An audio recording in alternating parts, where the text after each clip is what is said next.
Hello दोस्तों, स्वागत है आपका स्लीपी क्लासेस में। और घटना चक्र के करंट इवेंट्स में हम क्वेश्चंस करेंगे एंटीसिपेटेड और उस तरीके से किस तरीके के क्वेश्चन आ सकते हैं दोस्तों। लेकिन कुछ क्वेश्चंस हैं जो एवरग्रीन भी होते हैं।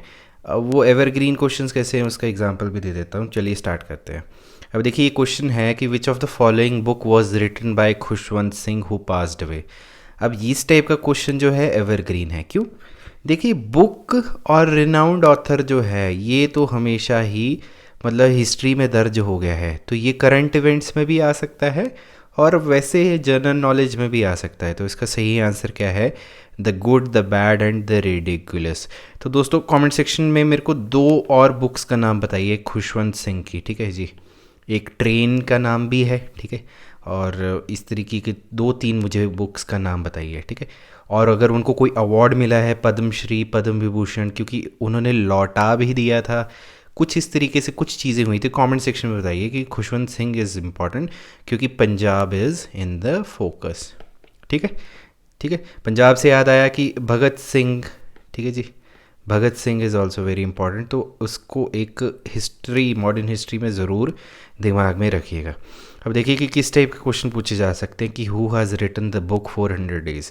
बहुत ही इजी सवाल है। चेतन भगत ने जो है ये बुक लिखी गई है, ठीक है जी। अब ये देखिए, India at 75 was released by which of the following organisation.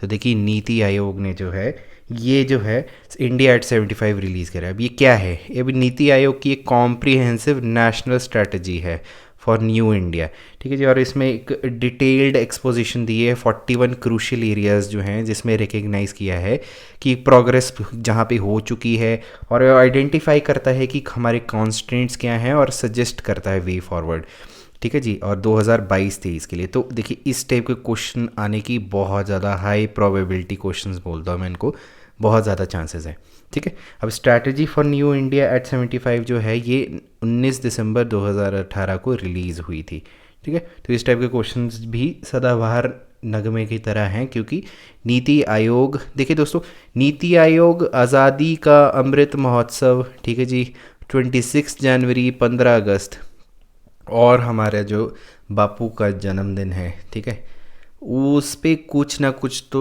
Government के फेवरेट सवाल रहते हैं, तो आपको ये पता होने चाहिए, ठीक है। अब देखिए कि फेमस पर्सनालिटी यूसुफ अल केचरी who passed away was famous, ठीक है। अब देखिए कि ये एक क्वेश्चन पूछा गया था, ठीक है, किसी टाइम पे 2015-16 के टाइम पे, ठीक है। तो इसका सही जवाब क्या है कि मलयालम पोएट थे ये, ठीक है। अब इस टाइप का क्वेश्चन कैसे पूछा जा सकता है सिमिलर कंटेक्स्ट में कि लॉरेंस फर्लिंगेटी जो थे, एक पोएट, पब्लिशर थे, पॉलिटिकल इनकॉलेस्ट भी थे, वो मर गए, तो वो कौन सी कंट्री से? तो सही जवाब क्या है? San Francisco. अब इस टाइप का क्वेश्चन क्यों पूछा जा सकता है? उनकी एज 101 की उम्र में वो मरे थे, ठीक है जी। अब ये जो है एक पोएट, पब्लिशर, पॉलिटिकल इनकॉलेस्ट भी थे, और इन्होंने जो सैन फ्रांसिस्को के आर्टिस्ट और राइटर्स जो हैं, जगह जगह सिटी लाइट्स उनके फेम्ड बुक स्टोर हैं, उनको काफ़ी ज़्यादा जो है ये काफ़ी ज़्यादा आगे बढ़ाया था, ठीक है। फेमस हैं और इनकी एज बहुत ज़्यादा इंपॉर्टेंट होती है, तो इस टाइप का क्वेश्चन आने की भी बहुत ज़्यादा संभावना रहती है, क्योंकि authors, writers, poems, poet's, poets, ठीक है, इनकी कोई बाउंड्रीज नहीं होती हैं, ठीक है जी, ठीक है। तो आपको पता होना चाहिए। अब HDI रैंक एज़ पर 2020, ये क्वेश्चन मैंने थोड़ा चेंज कर दिया है। जो आपका घटना चक्र की बुक में था 2014-15 का पूछा गया था, तो मैंने इसमें 2020 में लेटेस्ट में पूछा गया, तो आपको पता होना चाहिए। देखिए, तो इसका जो है आंसर 131 है, ठीक है। अब देखिए कि अब 189 कंट्रीज़ में इंडिया का 131 रैंक आया है ह्यूमन डेवलपमेंट इंडेक्स में 2020 का, और ये कौन प्रिपेयर करता है? United Nations Development Programme, UNDP के अंतर्गत होता है, ठीक है। अब ये देखिए कि HDI वैल्यू 0.645 था, तो एक मीडियम ह्यूमन डेवलपमेंट कैटेगरी में हमें लेके आए हैं, ठीक है। और UNDP ने इसको रिवाइज़ और अपडेट किया है, जो डाटा उसके पास आता है, ठीक है जी। तो मतलब ये काफ़ी ज़्यादा डिफ़िकल्ट था कि एक्यूरेटली कंपेयर कर सकें कि इंडिया का इस साल और 2019 की जो कंपैरेटिव है उसके हिसाब से, ठीक है। तो आगे बढ़ते हैं कि देखिए ये क्वेश्चन है कि Katni is famous marble, it belongs to which state. अब देखिए कि स्टेट की जो खासियत होती है, ठीक है, स्पेशली आपकी जो नेशनल इंस्टीट्यूट्स होते हैं, ठीक है जी। जैसे कि अगर क्वेश्चन में पूछूं कि Indian institute of advance study कहाँ पे है, तो वो शिमला में है, ठीक है, या फिर मैं कोई और इस तरीके से कि पोटैटो रिसर्च इंस्टीट्यूट कहाँ पे है, दोस्तों कमेंट सेक्शन में बताइए कि पोटैटो रिसर्च इंस्टीट्यूट कहाँ पे है।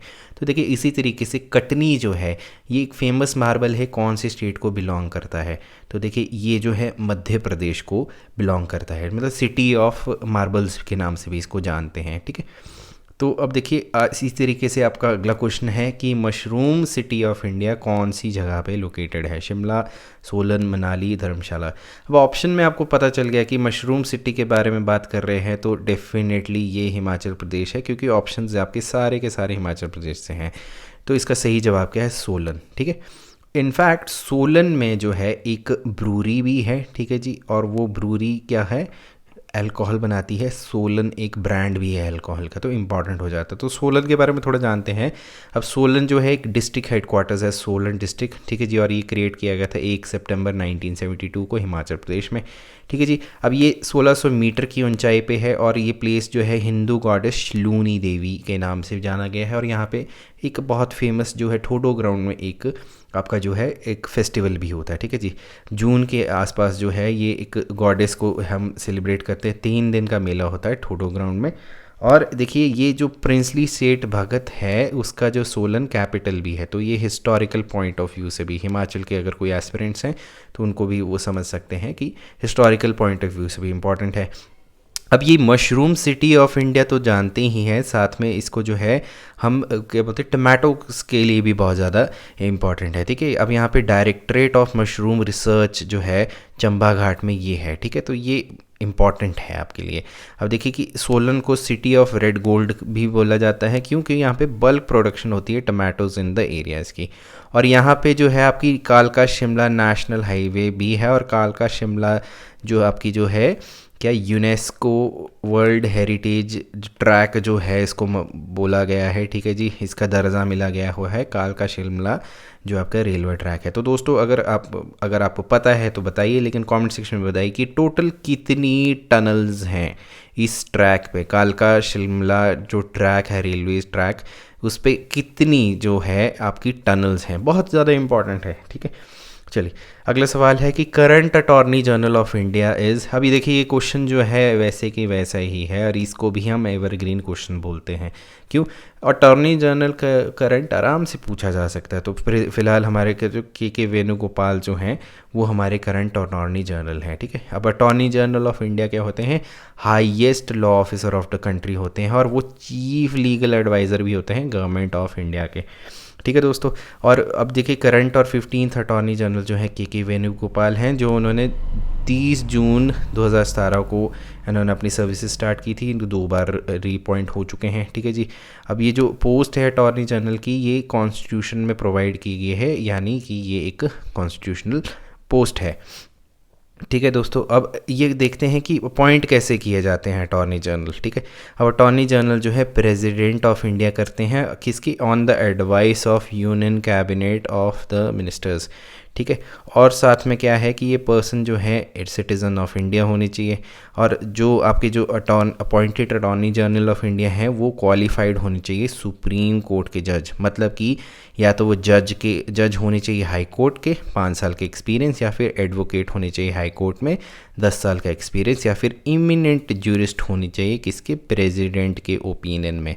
तो ये जो है हमारी जो है आपकी देखिए पॉलिटी से क्वेश्चन है, लेकिन कहाँ पे डाल दिया है, करंट अफेयर्स में।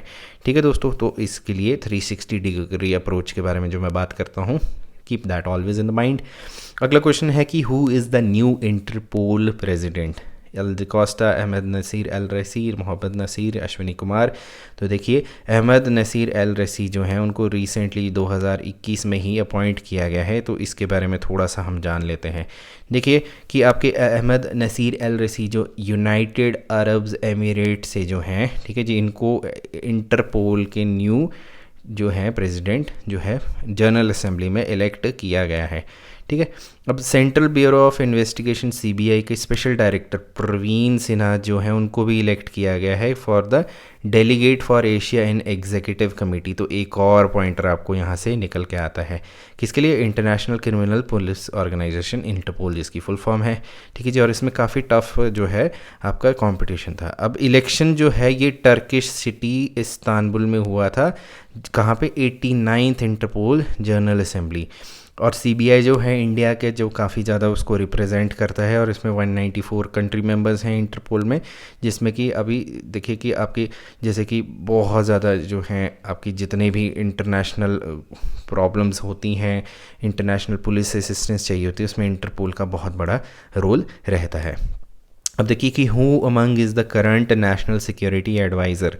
अब देखिए दोस्तों, ये भी एक एवरग्रीन क्वेश्चन इसलिए है क्योंकि अजीत डोभाल साहब जब से मोदी जी आए हुए हैं, ठीक है, उससे लेके अभी तक जो है ही हैज़ बीन द प्रेजेंट जो है नेशनल सिक्योरिटी एडवाइज़र हैं, ठीक है जी। ये एक आईपीएस हैं, ठीक है जी, और बहुत ही ज़्यादा तेज़ तर्रार और बहुत ही मतलब इन्होंने जो है हमारी जो फॉरेन पॉलिसी में जो है offence is the new defence, ये इन्होंने कहा था, ठीक है। Offence is the new defence, ठीक है।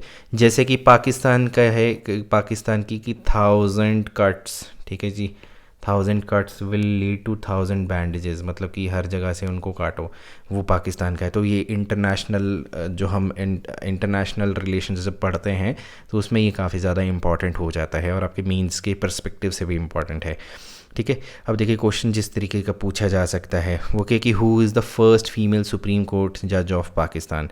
तो देखिए ये जस्टिस आयशा मलिक जो हैं अभी first female supreme court of जज पाकिस्तान बन चुकी हैं, ठीक है जी। और लाहौर हाई कोर्ट की जस्टिस थी ये, ठीक है जी। आयशा मलिक को उनको सुप्रीम कोर्ट की फ़र्स्ट फीमेल जज बनाया गया है, ठीक है।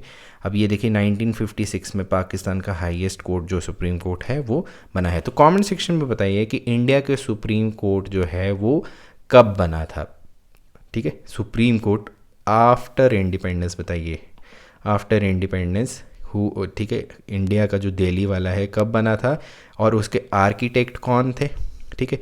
साथ में प्री इंडिपेंडेंस में फर्स्ट जो है सुप्रीम कोर्ट कहाँ पे था, कौन सी स्टेट में था, वो भी बताइएगा, ठीक है जी। चलिए तो अगले सवाल पे चलते हैं कि who has been appointed as first transgender जज ऑफ इंडिया। ज्योतिया मंडल, ओमन कुटी, चित्रा बरुचा, साधना शर्मा। तो देखिए ज्योतिया मंडल जो हैं ये आपके जो हैं फर्स्ट ट्रांसजेंडर जज ऑफ इंडिया है। सिमिलरली जैसे आपके केरला के जो मेट्रो ऑपरेशन थी उसमें फ़र्स्ट ट्रांसजेंडर जो हैं आपके क्या थे, ड्राइवर्स थी, ठीक है जी, मेट्रो चलाने के लिए। तो इस टाइप के क्वेश्चंस जो हैं फर्स्ट जो है इंडिया में कुछ भी हो रहा है that is really very important. अगला सवाल है कि who of the following has become the first women DGP in India.